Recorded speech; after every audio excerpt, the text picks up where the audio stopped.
What is going on, everybody, and welcome back to the Saturday edition of the Stokastic NHL Strategy Show. I'm your host, Josh Harris. Trade deadline was yesterday, a little bit anticlimactic.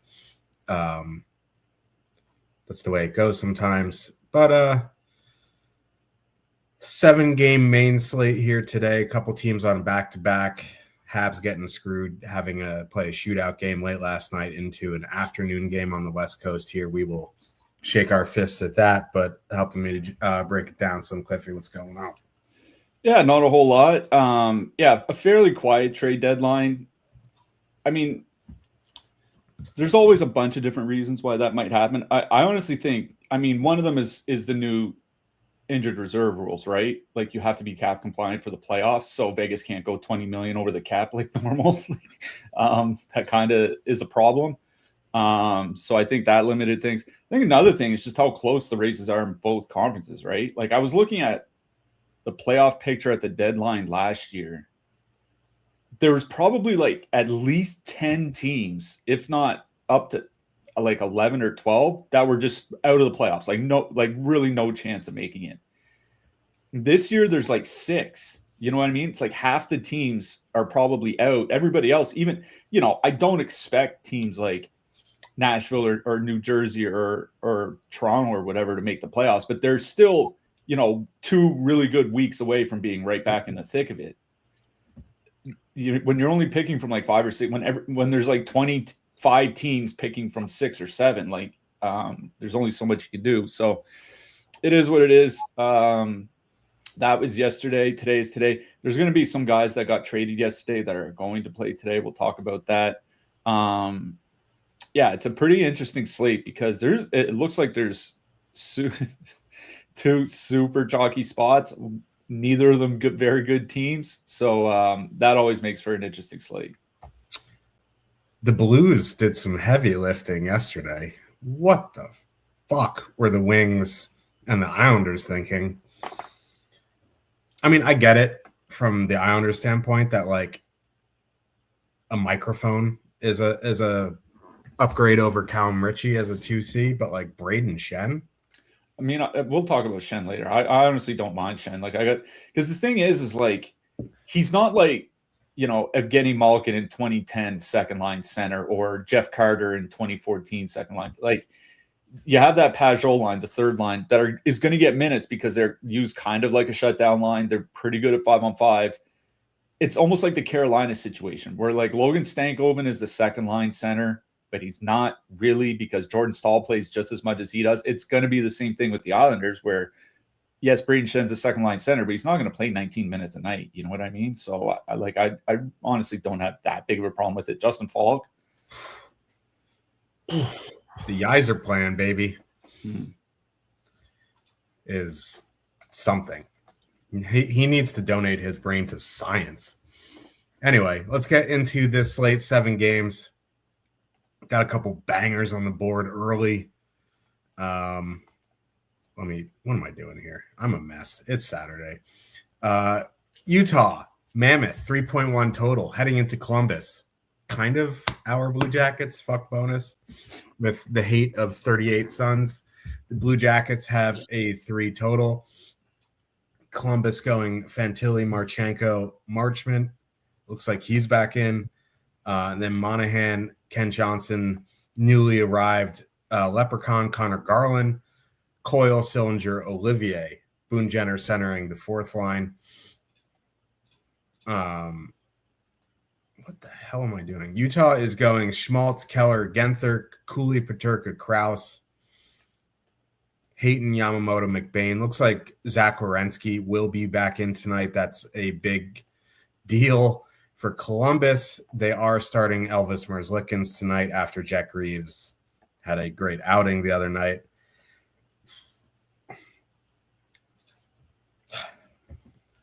Anyway, I'll start on the Utah side.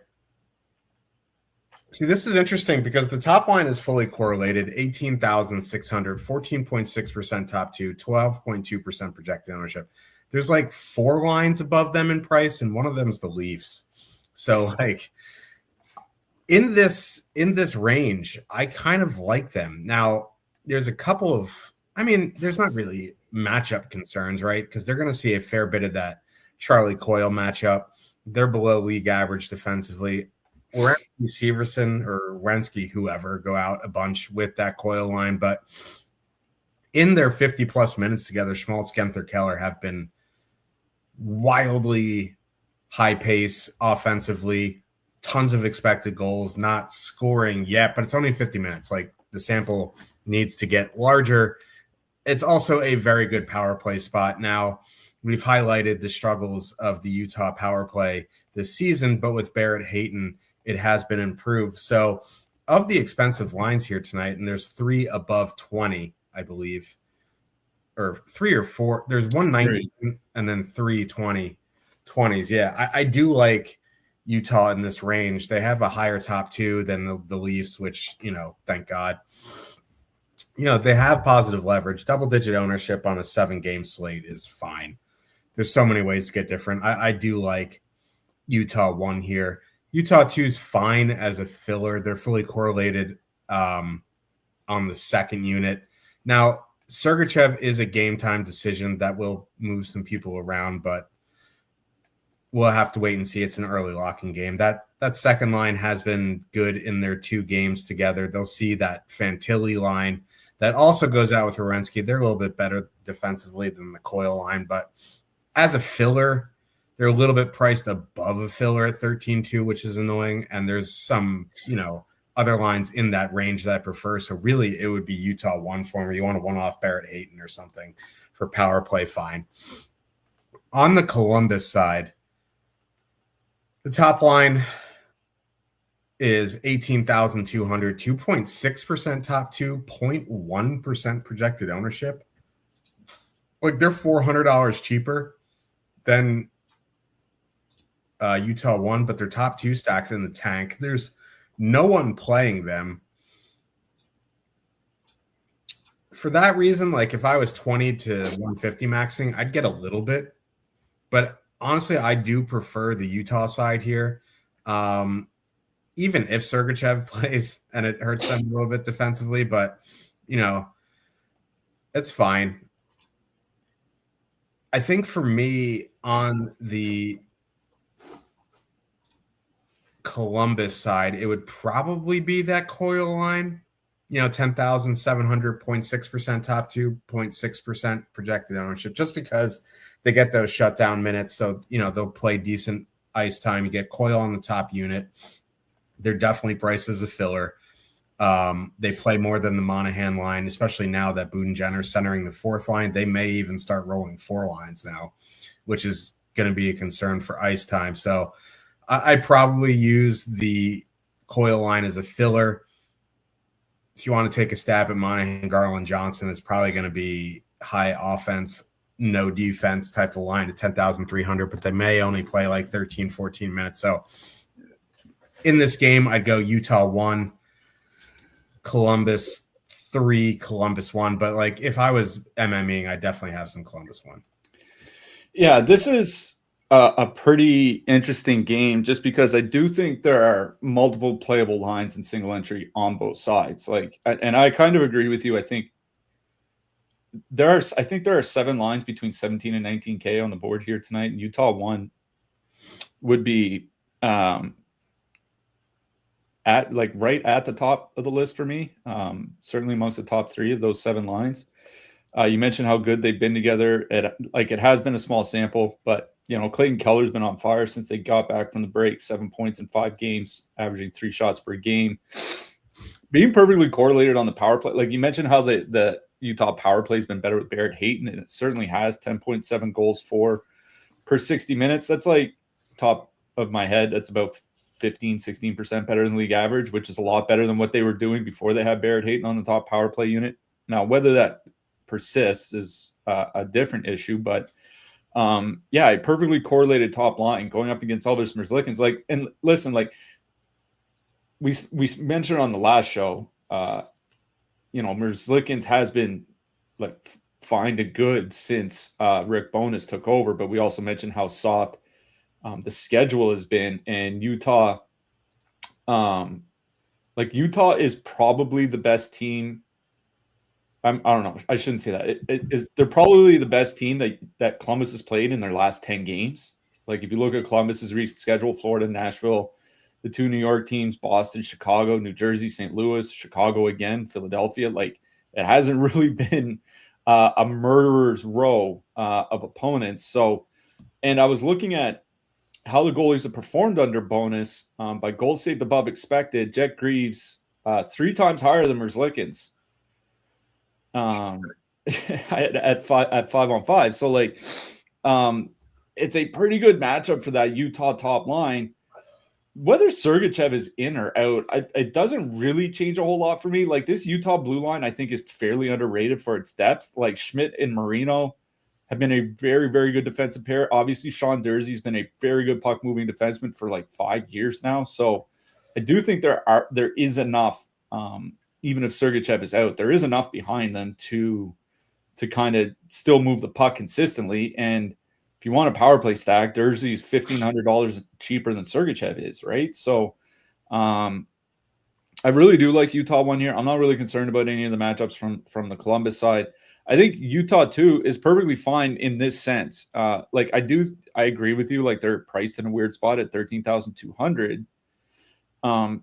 They also fit in like with those lines that are in the 17 to 19K range, right? Because you can play them, you can play like, one of those like 17K-ish, like, we'll just say the Islanders. Like you can play them, you can go play the Islanders, and you can still fit in one of the expensive defensemen because I do think like all 3 defensemen over 6K here tonight are very, very playable. You might want to get one of them in, and if you do, I do think Utah 2 is perfectly fine, but Utah 2 would be one of those lines. It's like if I'm playing, Islanders 1, San Jose, we'll talk about the rest, something like that, and I need a 13, 14K line, then I put Utah 2 in. They're not the first line I put in. It's Utah 1 would be the first line that I would put in. On the Columbus side, like we should talk about Connor Garland a bit. Like I know he's not had a very good season in Vancouver this year. Show me anybody that's had a very good season. Linus Karlsson's had a pretty good season this year, but he's been stuck on the 4th line for most of the year, so I don't know if that counts. He's there. There's one thing that he does really well typically, and he's a pretty good playmaker. I do think that's something that can help Johnson. Johnson typically needs somebody to set him up, which is why I don't think he was really a great fit with Boone Jenner. Sean Monahan, kind of the same thing. I think Garland's going to fit in pretty well there. But I agree with you. I would probably just go down to that Columbus 3rd line if I want to use them as filler. Like they still are getting a lot of ice time, right? 15, 16 minutes for Sillinger and Olivier, around 19 minutes a game since the break for Charlie Coyle. Top power play time. The Utah penalty kill, really nothing to write home about. Like the Utah penalty kill since Christmas, 4th highest goals against per minute in the league. Only St. Louis, Los Angeles, and Vancouver's been worse. So maybe you do want to get Coyle in there, but like if I were to play one line or the other of the top lines here, like I would probably just play Utah in single entry. But like you said, if I'm playing 20 max or above or something like that, I might want to get in Columbus just because that Utah power play has been worse as penalty kill. As Barrett Hayton's helped the Utah power play, so has Charlie Coyle helped the Columbus power play. So I think Columbus 1 would be like MME only. If I'm playing single entry, it's Utah 1 I would prefer to play here. I would go Utah 1, Columbus 3, Utah 2 in this game. Not a huge shocker, but since Connor Garland left Arizona/Utah, Vancouver completely misused him the whole time. So him and Matt Zuccarello are going to be Frodo and Sam in the hunt for Gollum, but that's neither here nor there. It has nothing to do with this slate. Montreal Canadiens with a 2.9 total. Heading into Los Angeles, the Kings have a 3.1. Montreal going Suzuki, Caulfield, Slavkovsky, Kapanen, Demidov, Newhook, Evans, Doc, Bolduc. Kings lines are projected just because we don't know if Byfield or Lawton are going to play. I would imagine Lawton doesn't affect the top 6, but Byfield obviously would. As we have projected, it's Kopitar, Panarin, Kempe, Turcotte, Morla, Ferrier. Now, Montreal played a shootout game last night, and they're back Hockey Night in Canada, 7 p.m. Eastern, but they're in Los Angeles, so it's 4 p.m. Eastern.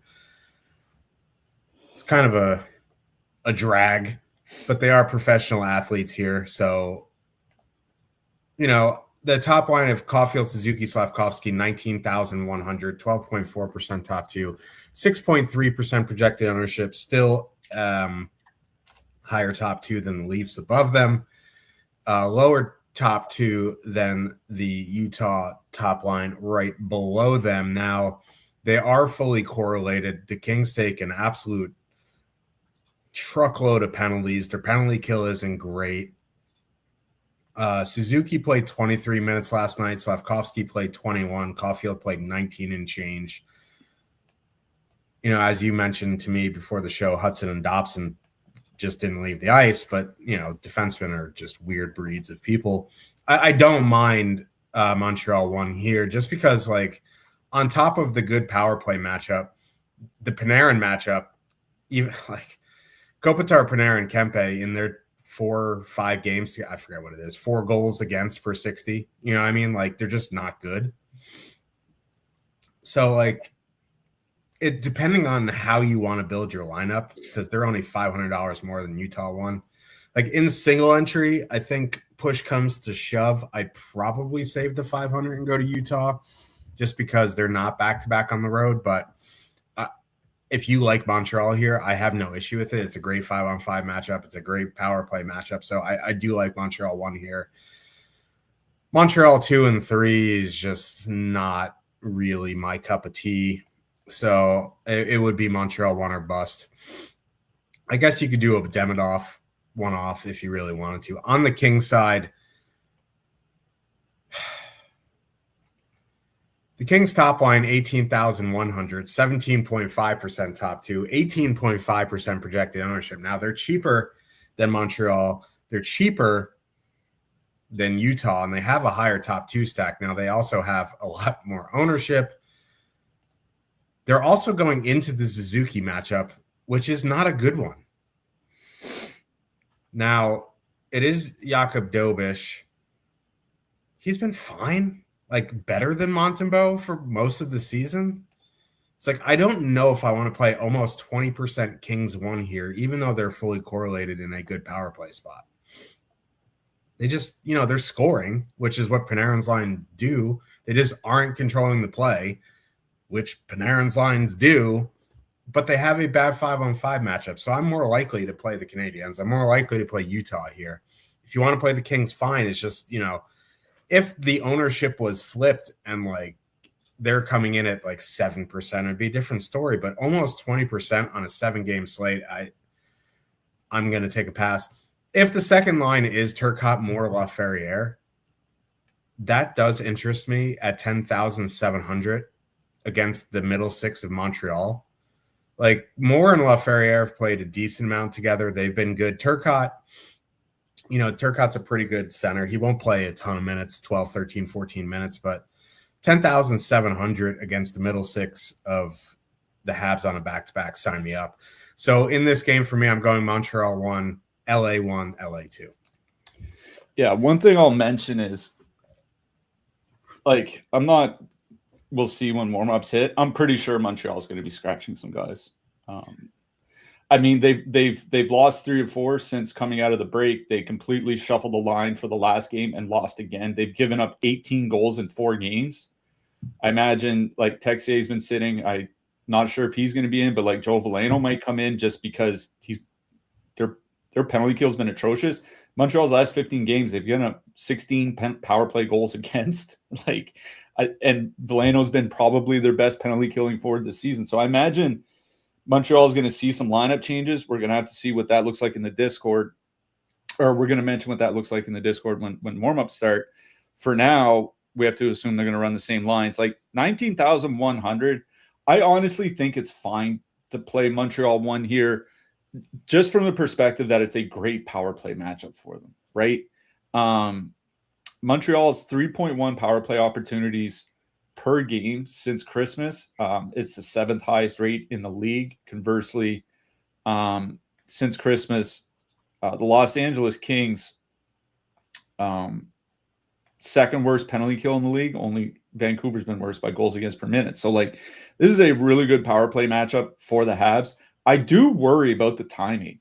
Like a day game after a night game, like this isn't baseball, man. I players are creatures of habit. They should be okay, just because, I mean, it's not like it's a day game in Colorado or Dallas or something like that. Like the Kings are a beatable team, but it does worry me a little bit. And it's like coming in with 6.6% ownership, the Utah top line's 10.5%, and they're completely rested against Columbus. It's that's what worries me, is like, this is a weird time for the game. It is a great power play matchup, but I think I'd throw Montreal 1 in the MME bucket. What I will say, and it's kind of weird, and I'm not exactly sure why, but that Evans, Doc, Bolduc line might have been Montreal's best line last night. I watched the game against Anaheim, and I was looking at the numbers for Bolduc and Doc together this season. 3.1 expected goals, 3.9 actual goals per 60 and 185 minutes together. That's pretty productive. And they're going to miss that Doughty-Anderson pairing. And like, once you get to those second and third pairs from the Kings, I mean, God help them. I don't, if I were to play anything from the Montreal depth, it'd be like Evans is min-price, and he plays 16, 17 minutes a game. So like a two-man of like Evans and Doc, or Doc and Bolduc, like something like that. Like, I think that's kind of where my interest is from the Montreal side, is like a two-man from that line. Very cheap. They've been very good together. I think they might have the advantage over the King steps. So honestly, it's Montreal 2 for me. But again, we're going to have to see what the lines look like in warm-up. Los Angeles top line coming in at 17.9% projected ownership is quite frankly insane. Like, I mean, listen, I understand why, right? Like, they're probably going to play a ton of minutes. Like, I'm pretty sure in the last game they were all over 20 minutes, especially if Byfield's still out. Those guys are going to play 20 plus, and they're perfectly correlated in a pretty good power play spot. Now, do they have a good power play? No. But Montreal, you talk about the Kings taking penalties. Montreal, third most time shorthanded per game since Christmas. Only Boston and Florida have taken more penalties. So, like, the Kings might get 3 or 4 cracks at it. It is a weird time for Montreal. Like, I understand playing the Kings top line. I'd rather play Los Angeles 1 than Montreal 1, even factoring in that ownership disparity. I don't think this is a game where I'm going to be looking at the top lines. I kind of agree with you on Los Angeles 2. Assuming Turcotte doesn't play like a two-man, or Byfield doesn't play, like a two-man of like Ferrier, Turcotte, like Turcotte more, something like that. They're also going to, if Byfield's out, they're also going to have to play fairly heavy minutes. So I think it's both second lines in this game that I have interest in. I would probably lean to the Montreal side, just given the preposterous amount of ownership on Kings 2. 2.6% top 2 stack, 10.2% ownership. Like, mega chalk Kings is not something I'm interested in. I don't care what the matchup is. So, but it would be the Kings second line I prefer. It's the cheap guys. It's the cheap forwards I prefer in this game. So I would go Montreal 2 and then Kings 2. Pretty good question here. What website can we line stat, and which lines play against other teams' lines? For example, Calgary's line 2 plays against Carolina 1. So there's a free option where you have to do the work yourself. You could go to Natural Stat Trick and look up the line tools. They also have like the shift charts and that kind of stuff. You can go to shiftchart.com too if you understand like Mandarin. It can be a little confusing if you don't know what you're looking at. Or our buddy Quick Party, he does line matching. He does all that for you. He gets the line stats in there. He does the matchups and all that. If you go to @linematching on Twitter, it is a paid subscription. It is apart from the Stokastic membership, but it is a very valuable tool to have with the Stokastic membership. And I'll mention it while I'm just talking about it. If you use promo code PUCKLUCK, You can get 15% off any subscription at stokastic.com/pricing. Pricing doesn't have to be the NHL Sims. You know, we have UFC 326 tonight. Holloway versus, my brain is melting, Charles Oliveira. So that's a pretty sweet card. So, you know, MLB's coming soon. We still have NBA, PGA, all that good jazz. So you can go to stokastic.com/pricing, use puck luck, get you 15% off any subscription. Tampa Bay Lightning 3.6 total with a Stanley Cup trip confirmed because they traded for Corey Perry. They're going into Toronto. The Leafs have a 2.8. Lightning going Point, Gensel, Bjorkstrand, Cirelli, Hagel, Kucherov. Perry is playing. He is on the fourth line. Leafs going Matthews, Nylander, Michelli, Tavares, Nyes, Cowan. Okay. Top line for Tampa, most expensive on the board, 23,700, 28.6% top two, 10.5% projected ownership. Now, they've only been together for, or is it Bjorkstrand on the top line? Or am I losing my mind? No, it's Kucherov. It was Kucherov, Cirelli, Hagel, and then Gensel, Point, Bjorkstrand. Okay, so I'm not losing my mind. So I read it wrong. So it's Point, Gensel, Bjorkstrand, Cirelli, Hagel, Kucherov. I mean, it doesn't matter. We know who's getting the ice time. Yeah. Listen, the Leafs suck. Like they're really bad, and they traded Nick Roy. Their bottom six is going to be a disaster. I don't know, man. Like Cirelli, Hagel, Kucherov against it doesn't matter is a really good matchup. That line is disgusting together.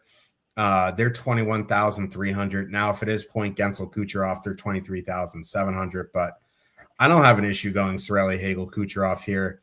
You want more power play guys, you can do like Point, Gensel, Kucherov for 23,700 if you're oversized heart desires. But for me, if it is Cirelli, Hagel, Kucherov, I much prefer them.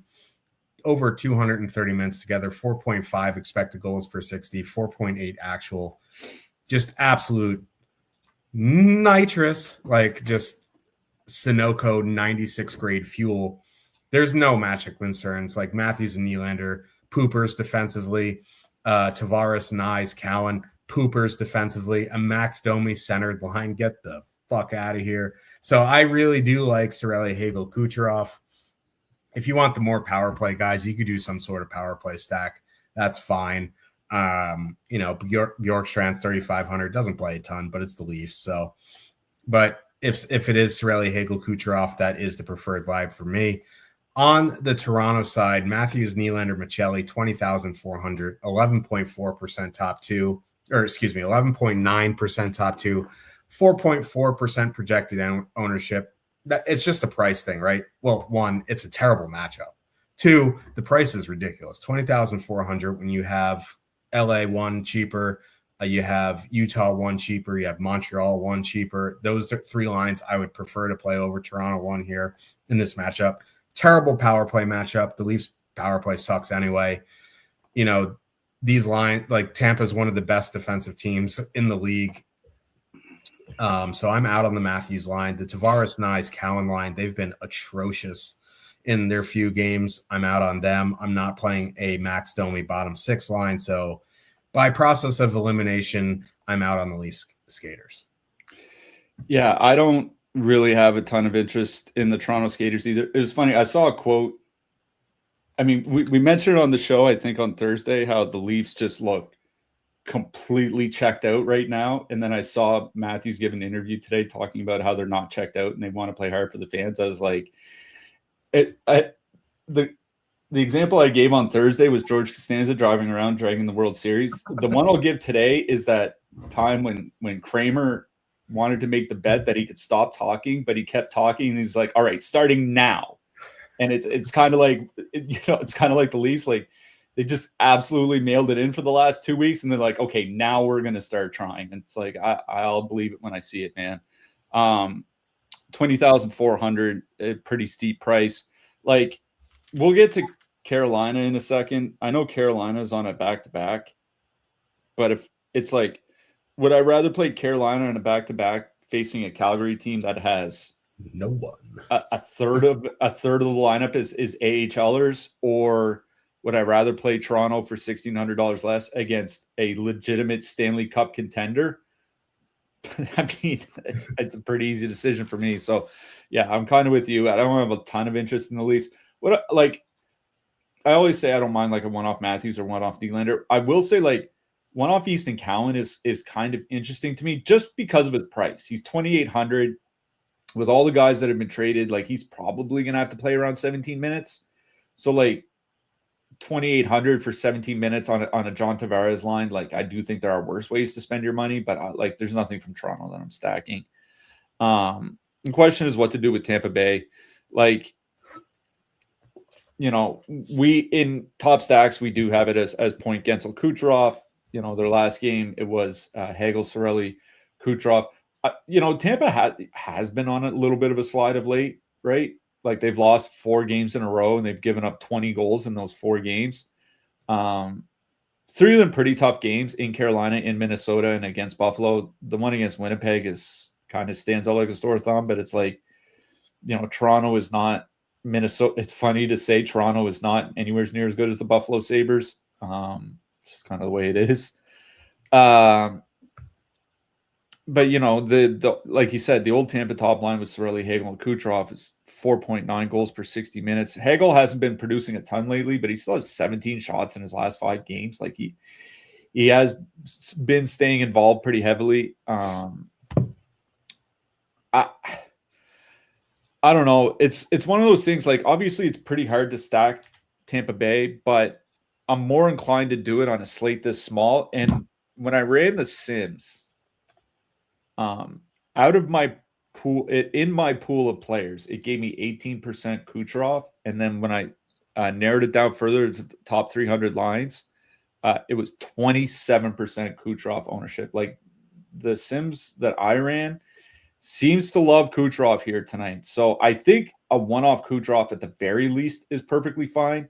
If you want to pair him with, you know, Braden Point's getting expensive at $6,700, but if you want to pair him with like Gensel or something like that, I think that's fine. I wonder what Tampa Bay is going to do to the power play. Like, they've been using Oliver Bjorkstrand there a fair bit. It's not like the power play's been Corey Perry, baby. That's what I was thinking. I don't think you trade a second-round pick just to play Corey Perry for 9 minutes on the 4th line, and that's it, right? Like, I do think Corey Perry's got some faults to his game. He also turns 41 years old in May, so, like, let's give the guy a break. But he's still very good around the net below the faceoff dots on the power play. He's still very, very good at that. I do wonder if he's going to end up on the top power play unit. So we won't know until they actually get a power play. Something to keep an eye on. I do think if you want to just chance it, do like a Kucherov Perry too, man. Like, that's something I'd be perfectly fine with. But at the very least, I'd want a one-off Kucherov. After that, it's how many guys do you actually want to put with him? I would probably prioritize Jake Gensel. Just the guy just stays involved all the time, no matter what. You know what I mean? So I would start with Kucherov. I might include Perry. The next guy on my list would be Gensel, and then it's just how much you want to pay after that. I would be remiss if I didn't highlight the asset management department for the Leafs, trading a first for Scott Lawton and then flipping him for a third a year later. Just beautiful stuff. Beautiful stuff. Speaking of beautiful, Vancouver Canucks, 2.4 total. Heading into Winnipeg, the Jets have a 3.6. Looks like Josh Morrissey is going to be back just in time for some serious chalk action. These lines leave a lot to be desired. Scheifele, Connor Iafallo, Lowry, Perfetti, Velarde, Isaac Rosen on the third line, not in the player pool. I think that's a good get for the Jets. At least, like, I mean, they gave up nothing for him. So, you know, I think he was blocked in Buffalo, but he has legitimate offensive upside. I don't know how much upside you can have playing with Jonathan Toews and Gustav Nyquist in 2026, but at least he's in the lineup. Speaking of players in lineups, Canucks are rostering people with sweaters. They're going Rossi, Besser, Ogren, Pettersson, Hoglander, DeBrusk, Bluger, Sasson, Linus Karlsson, because let's just put our best player down in the bottom six again. On the Vancouver side, there was 3 players who played, I think, 16 or more minutes. It was Besser at 19, Pettersson at 17, almost 18, and then Marco Rossi at 16 and a half. Now, Rossi, Besser, Ogren is 10,900, 0.9% top 2, 1.1% projected ownership. I'm not saying let's go go play the Canucks, but if they're going to play 17, 18 minutes at 10,900, I'll take a stab in MME. Why not? Can't be much worse than it definitely can. But Rossi and Besser, at least on the top power play unit, they scored 6 goals yesterday, which tripled their season output. So I don't mind taking a stab on Rossi, Besser, Ogren in MME. Pettersson, DeBrusk, Hoglander at 11.9, not really. I'd probably just go to that Rossi line. I just don't really want to play Canucks. On the Jets side, here's the issue, right? Connor Scheifele, I follow, 18,200, 23.6% projected, or top 2, 26.8% projected ownership. The second line of Perfetti, Velarde, Lowry, 14,500, 2.9% top 2, 5.1% projected ownership. That's not awful.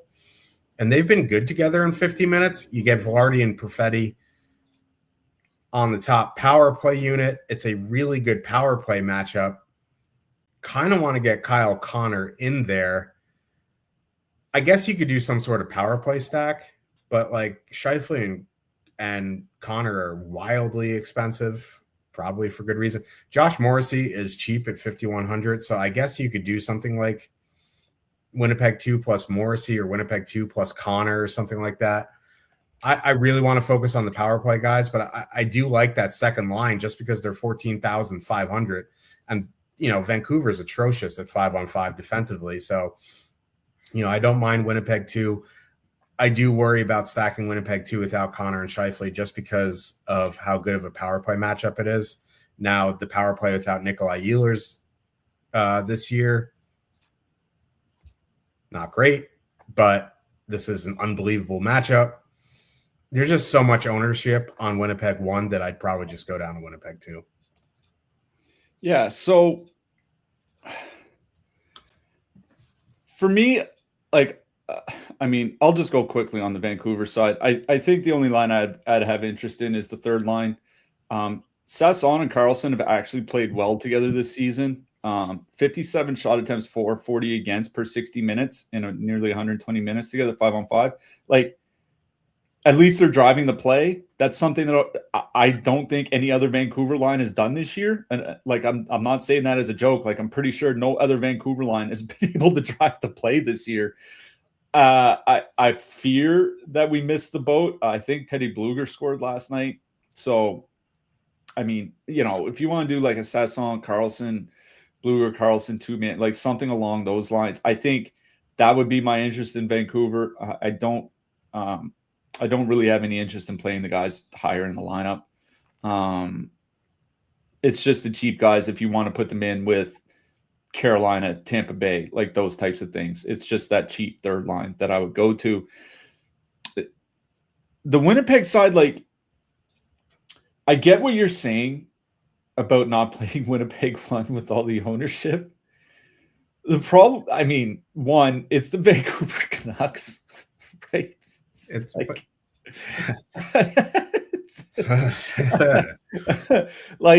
the last 25 games, the Canucks are averaging over 4 goals against per game. And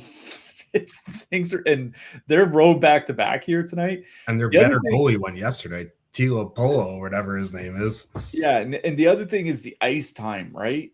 I'm pretty sure since the break, Scheifele and Connor have been averaging 23 minutes a game. And it's like, maybe they don't play that much against Vancouver, but if they play 20 to 21 minutes against a road back-to-back Vancouver Canucks team, I don't know how I don't, and I play Winnipeg here tonight, I don't know how I leave them out of the lineup. You know what? That's kind of what I'm getting at. And the other thing is, like, I think Cole Perfetti, like, I like Perfetti as a player. I think he seems pretty overpriced here tonight. Yeah, he was like Josh Doan on the third line in Arizona. He's Cole Perfetti is 5,200 here tonight. He's on pace for 14 goals and 25 assists in 82 games. He's not even on a 40-point pace, and he's more expensive than Drake Batherson. And Drake Batherson is on like a 75-point pace or something like that. Cole Perfetti's not even on a 40-point pace, and he's more expensive than Batherson. Like, I maybe it's a dynamic pricing. DraftKings did it at the end of last season. Maybe they're starting to do it again this season, which seems against Vancouver seems fairly justified.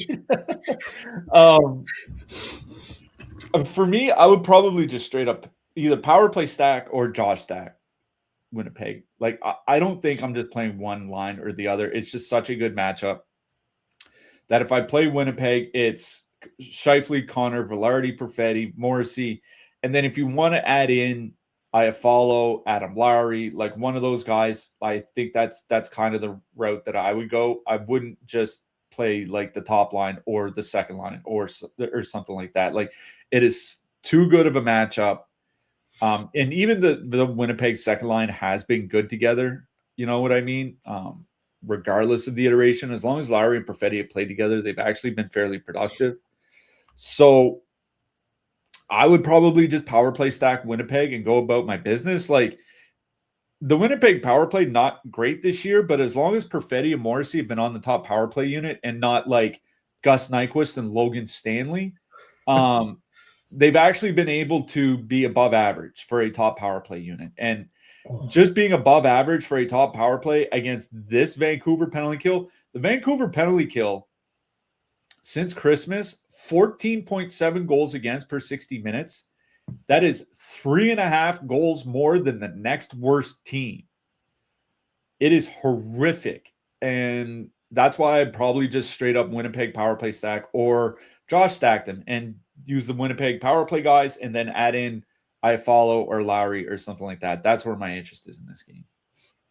Yeah, this game sucks. Carolina Hurricanes with a 3.4 total heading into Calgary. The Pilot Lights have a 2.6. Calgary traded Nazem Kadri to the Avs at the deadline last night. That was like a late-breaking trade. Carolina going Aho, Svechnikov, Jarvis, Stankoven, Hall, Blake, Stahl, Martinook, Ehlers. Flames going back on Coleman, Coronado, Pospisil. No, because, yeah, Pospisil, Zari, Farabee, Frost, Sharangovich, Strome. I don't think Olsen's expected to play. Ryan Strome got traded there from Anaheim yesterday. He's going to play. Either way, like, this Calgary lineup is a mess. I'll start on the Carolina side because the Carolina top line is $22,000, 14.7% top two, 2.7 projected ownership. Now, that's expensive. And they played last night. They played heavy minutes. Like, that's a thing that, like, has been different for them at this price because they've been like 17-8, 18-3, something like that, but only play like 17, 18 minutes. Aho and Jarvis played 21 plus. Svechnikov played 19. And then, like, everyone else in the lineup was between like 12 and a half and 15 and a half, something like that. So I will also say, I think going into Edmonton and playing the Oilers is a little bit different than going into Calgary and playing the Flames. Very true. But I will say, like, you know, we've talked about how Calgary had been a decent defensive team, how they've shored up their penalty kill. They traded Weegar. They traded Rasmus Anderson, their two two of their top three most important defensive defensemen for the penalty kill. Now you have guys all over the place. And Backlund, Coronado, Coleman, when Coronado's been there, they haven't been great defensively. I can't imagine these middle six lines are going to be anything good defensively. Now, I don't know if there's a need to play 22,000 Carolina, because we've highlighted the Kings, we've highlighted Montreal, we've highlighted Utah. Even, some sorts of Tampa Bay stacks are around that price. You have, Winnipeg power play stack against Vancouver in that range. You know what I mean? I do like Carolina 1. It's just 22K back-to-back on the road is a little bit of a tough sell for me. I think, going to that stall line is fine, or one-offing Nikolai Ehlers. You want to go to that second line because they're 13K. Like, even that's getting pricey for them. Like, they were like 10-9 at points. So, I do like Carolina. They're just a little bit expensive for me on the road on a back-to-back after a tough game. And, I mean, they smashed the Oilers, but like Cliffy said, it's a little bit different going into Edmonton to face McDavid than it is going into Calgary to face, top line Mikael Backlund. That's not a shot at Backlund. He just shouldn't be a top line center anymore. So, I think they're fine if you get to them in your Sims and your MMEs, whatever. They're cool, but I don't know if I'm going to prioritize Carolina here in single entry. On the Flames side, we talked about the Calgary top line for a little while before the show. Coronado, Backlund, Coleman, 11,400, 4.7% top two, 16.8% projected ownership. Now, there's one thing that we've preached for years. When Calgary's bad, chalk Calgary can, go whatever you want to say there. Like, I'm not doing it. Now, Cliffy was like, I understand why, because you look at this lineup, they're going to play heavy minutes here. For 11,400, they're going to play 19 to 22 minutes or so, probably. It's like the only other line in that price range that may get similar minutes is that Vancouver Rossi line. So it's just like, what are we even doing here? I guess you could play them at that ownership, like 16.8%. Like, there's going to be no Flames in my lineup. But after Cliffy was like, they're going to play heavy minutes. I can understand if you get a little bit of the Flames here in MME just because of the price, the minutes, and all that. But, like, I'm not super interested in the Flames here. I can tell you right now, I'm not playing a Calgary line. Hell no. Whose projected ownership is 4x their top two stack. And I do think they play a fair number of minutes, like probably close to 20. At least Backlund will. I don't care if they play 30 minutes. I'm not playing them at their projected ownership being 4x or top two stack. I'm just not. I think, like, I'd be more in MME if you wanted to do some of the super cheap Calgary guys. And one thing is, we don't know what the lineup's going to look like, because obviously they traded Kadri. Like, Kadri played on Thursday, and then they traded him yesterday. They're bringing Pospisil back in. They traded for Ryan Strome, and they haven't had a morning skate yet that I saw today.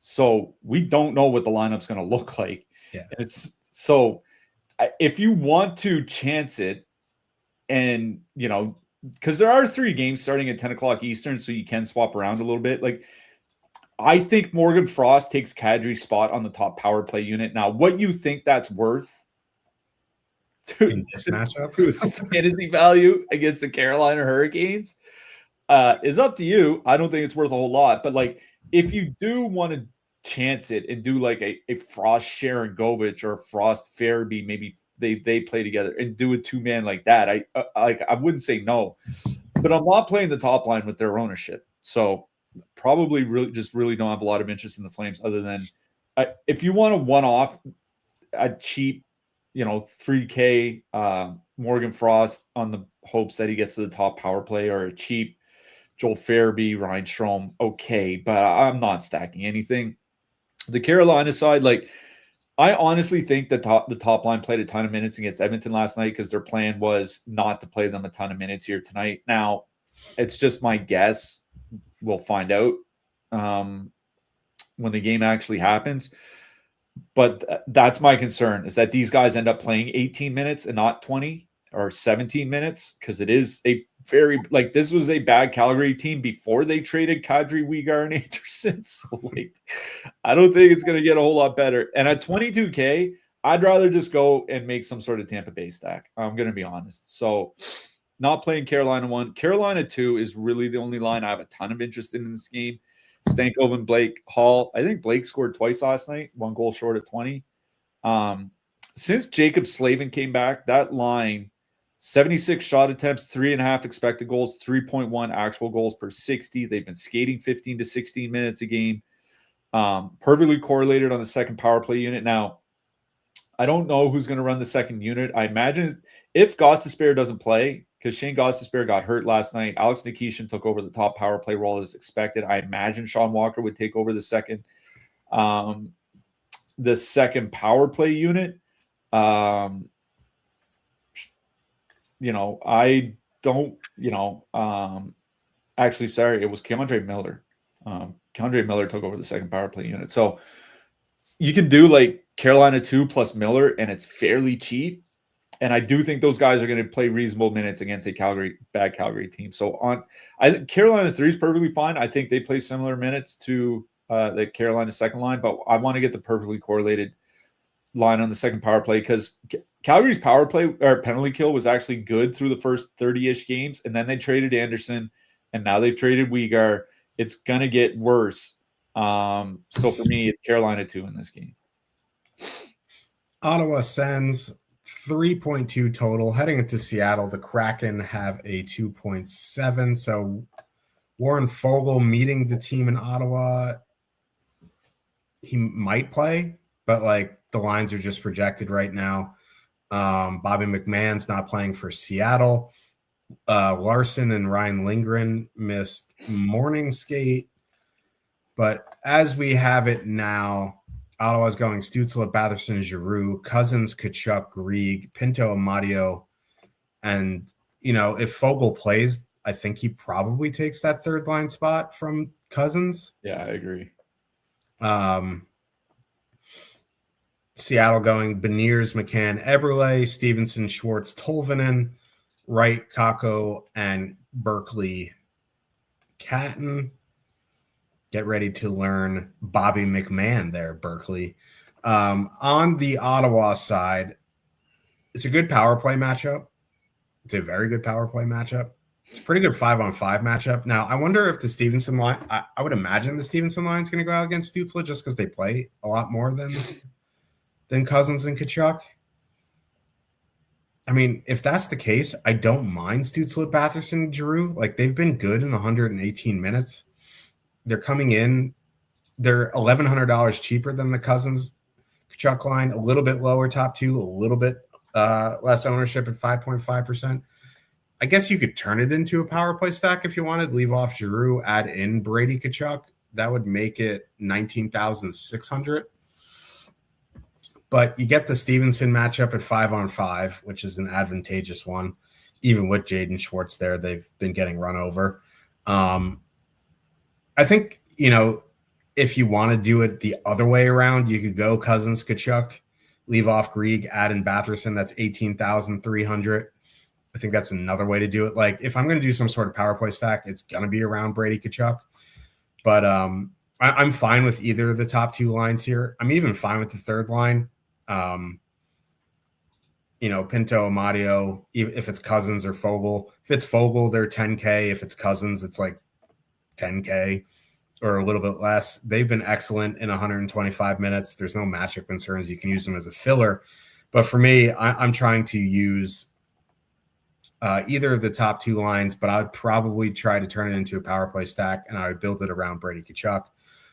On the Seattle side, the Seattle top line, 15,800, 4.4% top two, 2.4% projected ownership. Brutal 5-on-5 matchup. Like, Ottawa's the best team by expected goals against per 60 at 5-on-5. Ullmark has looked better since coming back. Ottawa's penalty kill still not great. The Seattle power play is whatever, but the top line is fully correlated. They play a ton of minutes. They have been very good at 5-on-5. I'm not saying playing them in single entry, but in MME, if you get some at 15-8, I'm fine with it. But for me, it's the Ottawa top 6 / power play. Yeah, there are 2 spots on the board here tonight where I kind of have interest in power play stacking. One of them is certainly Winnipeg. The other one is Ottawa. The Sens have been drawing a lot of power plays, 3.2 per game, 4th most in the league since Christmas, 4th most in the league over the course of the entire season. And the Seattle penalty kill has been pretty bad. 26th by goals against per minute since Christmas, 31st over the course of the season. This is a very, very good power play matchup for Ottawa. The Ottawa power play, they are a power play merchant team. I mean, I shouldn't say that. They're good at 5-on-5 as well. It's just that they can spread out the scoring between 3 lines. They're kind of like Carolina in that sense, which can make things annoying. But I don't want to say you can easily fit them, but it's not that difficult to power play stack Ottawa. If you put them in with a goalie in the mid 7s, you have like 4K per roster spot left after that. Like, that's not that bad. So that's probably what I would do for the Sens, just because it is such a good power play spot. I don't really want to have to pick between the first and the second line, because I do think they're relatively even, especially when you factor in ice time. And I don't have a ton of interest in playing Claude Giroux. Like, that, it's weird. That line's been good with Giroux there. But Claude Giroux, his last 15 games, he has 7 points and 19 shots. So, like, 1.3 shots and a half point per game on a line that's been pretty good at 5-on-5. Like, he's just not doing a whole lot. So, for me, I would just power play stack Ottawa. If you want to make it a Josh stack, add in Grieg with the 5 power play guys, or add in Giroux or something like that, I think that's fine. But it's an Ottawa power play stack. It is just such a good power play matchup. It is one of the 2, like I said, it's one of the 2 spots here tonight where I do have interest in a power play stack. On the Seattle side, it's probably just that top line, McCann, Eberle, Beniers. It would be my only interest. I honestly don't have a ton of interest in playing Seattle here. Like, we keep saying it. We keep waiting for, Allmark to kind of turn into a little bit of a pumpkin, but like, we keep saying it since he returned from the player assistance program, he's been pretty good. Like 9-10 save percentage, hasn't lost in regulation. The Sens penalty kill, which was atrocious to start the year, since Christmas has been about league average. And that was when Allmark took his leave from the team before coming back at the end of January. So, even though the Seattle power play has been, below average, but fine, especially relative to recent seasons, this is a pretty bad power play matchup. And Ottawa might be the best defensive team at 5-on-5 in the league. And I don't have a particular problem playing 15,800 Seattle. I'm going to be honest. It's just they're in that price range. There's just not a lot I want to do in that price range, right? Because, like, if you're playing a line that's around 15K, you pair him with another line that's around 15K because you want to play Zach Werenski or Matthew Schaefer or something like that here tonight, right? But what other line around 15 or 16K are you playing with Seattle here? Are you playing Winnipeg 2 and not playing Scheifele and Connor against the Canucks? I'm not. Are you game stacking with another line, with one of the top 2 lines from the Sens? Like, there's just not a lot there, right? So I honestly don't really have any interest in Seattle here tonight. Famous last words. I imagine there's going to be somebody in the Discord that plays the Stevenson line and absolutely smashes. Congratulations to them. Collect your winnings at the window. It's just not for me. Got to get that win. Yeah. Josh is going to play. Power play stack from Ottawa is the only thing I'm interested in this game. Let's talk about the last game of the night. New York Islanders with a 3.4 total heading into San Jose. The Sharks have a 3.1. Braden Shen will be in the lineup. These lines are projected by some media members. Horvat. Before we go too much further, 2 things. One, Warren Fogel's at morning skate for Seattle right now. So hopefully we get lines. 2, Islanders just had morning skate like 5 minutes ago. They ran Heineman, Horvat, Barzal top line, Callum Ritchie, Braden Shen, Andre Palat second line, and then the typical Pajot third line. Heineman, baby. That That's such an upgrade over Andre Palat. And it's not even like that big of an upgrade. But Hyman fits with them so much better. Makes that top line 17,400. Sharks last night, they played last night. They lost to the Blues in overtime. That's a bad look on a resume. But they did flip-flop Graf and Wenberg pretty early in that game, and it stuck. So that's something to look out for. Either way, like Graf is cheaper. You could build with Wenberg. Graf is cheaper. Wenberg power play 1. So 6 of one, half a dozen of the other. Celebrini, Smith, either Wenberg or Graf. Second line of Misa, Eklund, Toffoli. With Heineman on that top line, I do have some interest there. I was going to have interest in the Islanders top line with Andre Palat there. You put Heineman on there, it gets a little bit more expensive. With Palat there, they had 11.1% top two, 13.7% projected ownership. I don't know if I would imagine the ownership stays in a similar trajectory there with Heineman. But I would imagine they get a little bit better offensively. It's a very good matchup, regardless if it's Wenberg or Graf on the top line.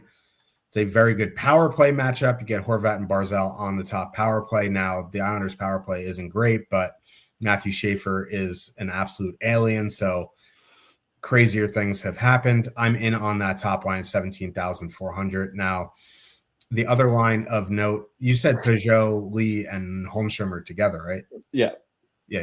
That would be the other line of interest for me. 10,900, 1.4% top two, 4.5% projected ownership. Little bit of negative leverage there. A lot of bit of negative leverage, like 3x. But they have been very good together this season. They play decent minutes. They're under 11K. I'm fine with them as a filler. But for me, it's Islanders top line. On the Sharks side, we have them in top stacks with Graf, 17,900, 11.5% top two, 10% projected ownership. Now, if it is Wenberg there, one, we won't know because they played yesterday, and two, they're fully correlated and a little bit more expensive.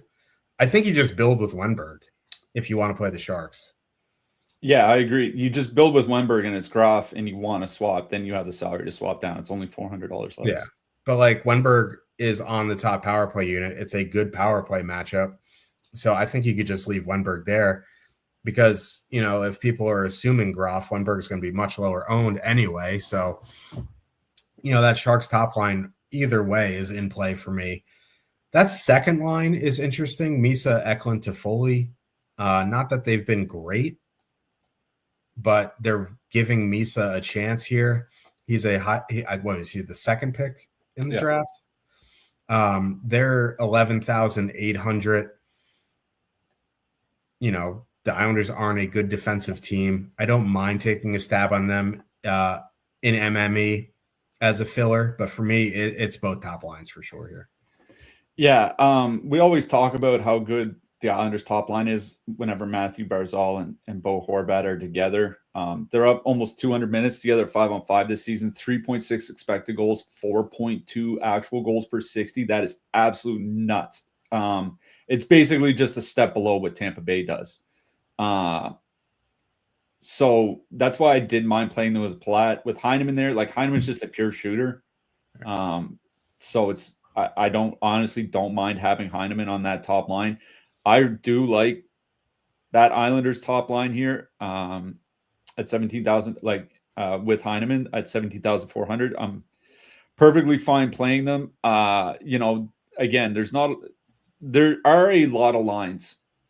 I mentioned between 17 and 19K. You can throw, obviously those guys are one of them. I would still have Utah at the top, but this Islanders top line would be one of the top three. The Islanders power play obviously not very good this season. Sharks penalty kill obviously also not that good. Basically league average since Christmas. Below average over the course of the season. So maybe they can donk a power play goal. But yeah, I really do like that Islanders top line. Again, for those lines between 17 and 19K, they're number 2 for me behind Utah. So I really do like them. That Islanders third line, I think, is very much in play. The Holmstrom line. It sucks. It looks like Holmstrom's going to be taken off the power play.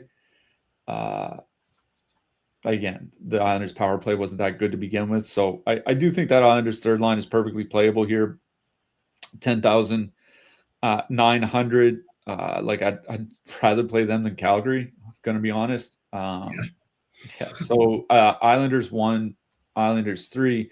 The San Jose side is really interesting because like Celebrini and Smith, they've been like pretty good, but not elite offensively. 3.3 goals per 60 at 5-on-5 this season together, but they just play minutes, right? Like Celebrini plays a ton of minutes. Even Smith will get into the high teens. If Wenberg is on their line, he's gonna play over 20 minutes. Like they'll get a ton of ice time. Now, playing the Islanders have had a good penalty kill this season. Top 10 since Christmas, top 8 over the course of the season. I imagine it's going to be Ilya Sorokin in net. So it's not a great matchup for them, but there's not a lot of ownership coming in on them, right? Like around 9-10%. I would still rather play the Islanders top line than the San Jose top line. But I agree with you. I think it's both top lines for me in this game. So Islanders 1, San Jose 1. Again, I would build with Wenberg and then swap down to Groff if you want to. I also think I agree with you on that Misa line. I do think that they're in play here just because they've been getting some reasonable ice time. Like Toffoli's on the power play. Eklund and Misa have been playing well together this season, at least offensively. Like Eklund and Misa are over 100 minutes together, 2.9 expected goals, 3.5 actual. Like that's pretty good. Those are actually better offensive numbers than Smith and Celebrini. They just don't play a ton of minutes, right? So I think that Misa line is fine as a filler, but it's the top lines I'm interested in this game. I'd probably lean the Islanders over the Sharks. Yeah. Let's talk about defensemen here. At the top, there's only 3 guys in the 6K and up, so I'll mention some of the 5K guys. We have Werenski, Radish, Schaefer, contractually obligated Jake Sanderson, Ghost, who may not play because he got hurt, Brant Clark, Mikhail Sergachev, game time decision, Hudson, Dobson, Morrissey, Montour. Now, I had to go check Jake's projection here because Werenski's not projecting well. I went to go see the minutes. I thought maybe he under projected the minutes, but he's projected for 28 minutes. It is a tough matchup. I always think Werenski's fine at one-off, but 8,400 is just like is $2,000 more than the next. Darren Radish in a great spot against the Leafs. Leafs blow. So it would probably be Radish. I'll throw Werenski in the category of his own because he's so much more expensive. So I go Radish 1. I think Schaefer is definitely playable here. I think Brant Clark's in a really good spot. Sergachev, if he plays, might come in lower owned just because it's an unknown right now. It's a pretty good power play spot there. Josh Morrissey is going to be pretty heavy chalk, that price against Vancouver. So I would probably go, if I was spending above 6K, I'd go Radish and Schaefer. In the 5Ks, there's a bunch of guys playable. We just have to see if Sergachev's going to play, if Ghost's going to play. Obviously, Morrissey's going to be the chalkiest of the bunch, but he's in a great matchup. Yeah, the top projected defenseman is Radish going up against Toronto. He also has the best point per dollar value of any defenseman, 6K and above. So Radish 1, Schaefer 2, Werenski 3. Again, I do think there are a bunch of lines at around that 15K mark that if you want to play them to play Werenski, I think that's fine. That would be something I might do more than MME though. Between 4 and 6K, there's not a lot I really want to play. Like there's Montour and Dunn against Ottawa, which is a pretty bad matchup, right? And they're not like Dunn's not well at all. Montour's fine, but I would probably rather play Sanderson against the Kraken than Montour against the Sens. So Sanderson, like Lane Hudson, It is a really good power play matchup for Montreal. I understand wanting to play him. You mentioned Brant Clark. Doughty came back in the last game. Brant Clark had played around 23 minutes or more for 3 straight games without Drew Doughty, and then played 17 minutes in that first game with Doughty back. Maybe. Like, it is a good matchup for Clark. 5,500 for a guy that might not play 20 minutes. I'd rather just go play Sanderson or Schaefer and pay an extra 300 or 500 or whatever. Under 4K, obviously Keandre Miller, if Gostisbehere is out, Alex Nikishin, if Gostisbehere is out, like, those guys are going to be running the first and second power play units. Sean Durzi, if Sergachev is out, I absolutely would have interest in Durzi. Sean Walker, the same thing from Carolina. Zach Whitecloud from Calgary. Like, now that Calgary's defense group is basically non-existent, like, Whitecloud played 25 minutes the other night. So, like, don't mind Whitecloud. Jake McCabe projecting pretty well. Dmitry Orlov for San Jose. I talked to you before, because we've been mentioning this all season, like, for like half a season, about Orlov versus Klingberg on the power play. San Jose has 3 power play goals in 4 games since they moved Orlov to the top power play unit, which is as many power play goals as they had with Klingberg on the ice in the 3 months before that. And they scored last night right after a power play expired. Like, the guy coming out of the box wasn't even back in the defensive zone yet. So, yeah, Dmitry Orlov, I think, is perfectly fine. Under 3K, Jalen Chatfield. Again, if Gostisbehere's out, I think he's fine. Yan Kuznetsov for Calgary, a bunch of minutes. San Jose traded Timothy Liljegren, and Shakir Mukhamadullin played, 23 minutes last night or something like that? He's under 3K as well. Certainly don't mind him. Let's talk about those goalies here. Top range. Like, Connor Hellebuyck, 8,500, probably will be the highest projected. He does have shutout equity here. I don't normally spend 8,500 in GPPs for a goalie, but this is a great matchup. You do need a shutout from him, though. I think Vasilevsky's in a good spot here. Whoever starts for Calgary or for Carolina is in a good spot if it's Bussy, but it's like 8,400, 8,500. Vasilevsky's 8,300. You get Linus Ullmark against Seattle for 8,100. I prefer that with the savings. I think Sorokin at 8K makes some sense. Moving down here in the mid-range, I think Askarov makes some sense. If you want to play Vejmelka at 7,800 against the Blue Jackets, I think that's fine. But I would rather play Askarov. I think the Seattle starter's okay. I don't really like playing goalies against Ottawa just because they don't generate a ton of shots, but 7,300 if it's the court is fine.